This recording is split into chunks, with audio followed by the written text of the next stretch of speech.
A nation divided, the English Civil War, England, 1642. The air crackled with tension. King Charles I and Parliament clashed. It was a fight for the soul of a nation. This was the English Civil War. Brother fought brother, families were torn apart. The land ran red with blood. From 1642 to 1651, this brutal conflict raged. It was a time of great upheaval. The king's forces, the Cavaliers, fought for tradition. They believed in the divine right of kings. Parliament's forces, the Roundheads, sought change. They wanted a greater say in how their country was run. The English Civil War was a defining moment. It shaped the future of England. It also left behind a legacy of sorrow and loss. This is a legacy that lingers to this day. It is a legacy whispered on the wind. It is a legacy etched into the very stones of England. This is the story of the ghosts of the English Civil War. Echoes of battle-haunted grounds of conflict. Across the rolling hills and ancient cities of England, the battlefields of the Civil War still whisper with the echoes of the past. These are not just places where history happened. They are places where history haunts, where the veil between this world and the next seems thin. From the blood-soaked fields of Marston Moor to the ruined ramparts of Wardour Castle and the imposing walls of Newark Castle, the spirits of those who fought and died in this epic struggle are said to still walk among us. They are trapped between two worlds. Unable to find peace, they wander these grounds, forever tied to the land where they met their untimely end.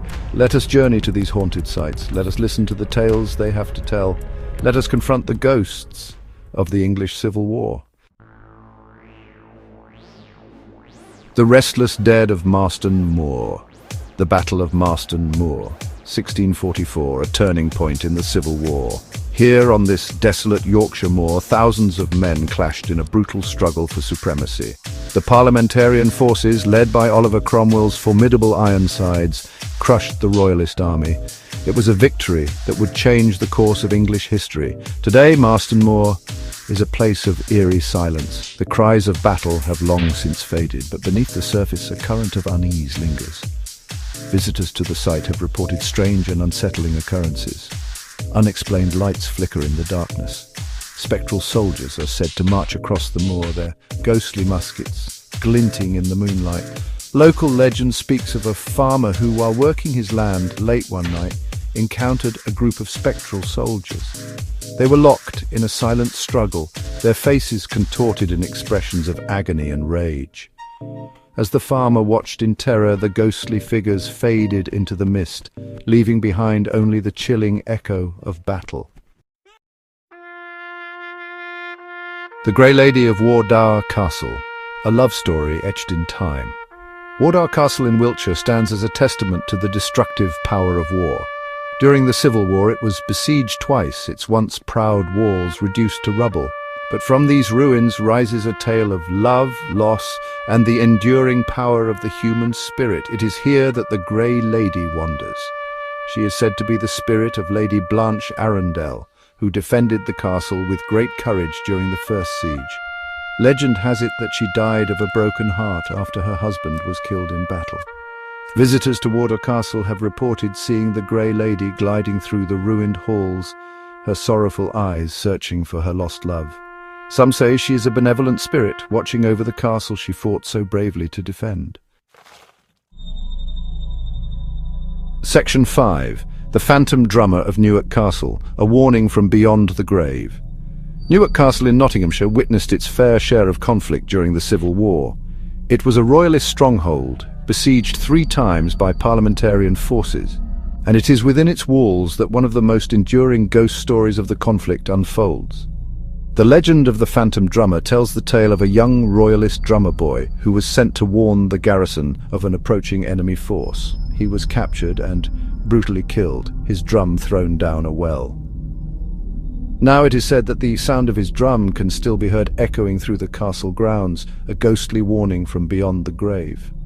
Some believe the Phantom Drummer is a harbinger of doom, his drumming a sign of impending danger. Others see him as a tragic figure, forever bound to the castle where he met his untimely end.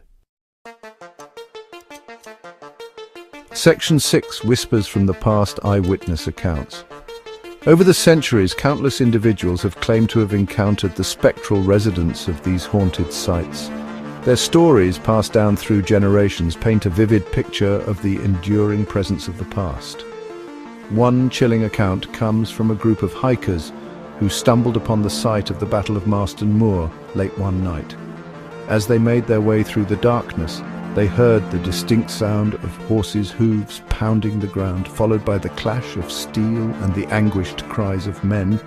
Terrified, they fled the scene, convinced they had witnessed a ghostly reenactment of the battle. Another story tells of a young woman who visited Wardour Castle with her family. As they explored the ruins, she felt a cold hand on her shoulder and turned to see a woman in a grey dress standing behind her. The woman smiled sadly at her before vanishing into thin air. The young woman was convinced she had encountered the legendary Grey Lady. Section 7. The enduring legacy of haunted histories. Why do these ghost stories persist? Why do we continue to be drawn to these tales of the supernatural? Perhaps it is because they offer us a glimpse into the past, a connection to those who came before us. Perhaps it is because they remind us of the human cost of conflict, the enduring legacy of violence and loss. Whatever the reason, these stories have become an integral part of local folklore, shaping the way we view these historical sites and the events that unfolded there. They serve as a reminder that the past is never truly dead, that the echoes of history continue to resonate in the present. These stories are not just about ghosts, they are about memory, they are about the enduring power of the human spirit, and they are about the importance of remembering, even in the face of tragedy and loss. Section 8. Conclusion: where history meets the paranormal. The English Civil War was a time of great turmoil and bloodshed, a period that left an indelible mark on the English psyche. And while the physical scars of battle may have healed, the emotional and spiritual wounds run deep. The ghost stories that haunt these historic sites serve as a poignant reminder of the human cost of conflict. They are tales of love and loss, courage and sacrifice, and the enduring power of the human spirit.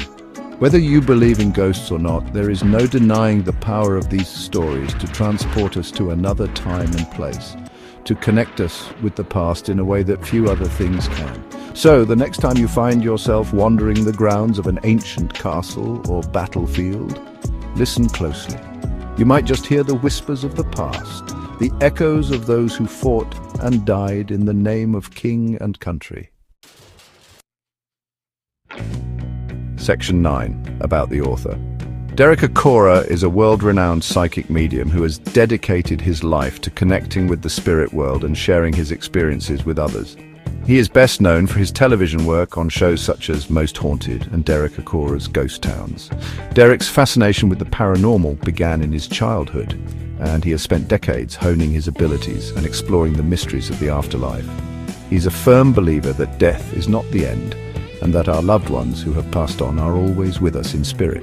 Through his work, Derek hopes to bring comfort and closure to those who have lost loved ones, and to shed light on the mysteries of the spirit world. He believes that we can all learn to connect with the other side, and that doing so can enrich our lives in countless ways.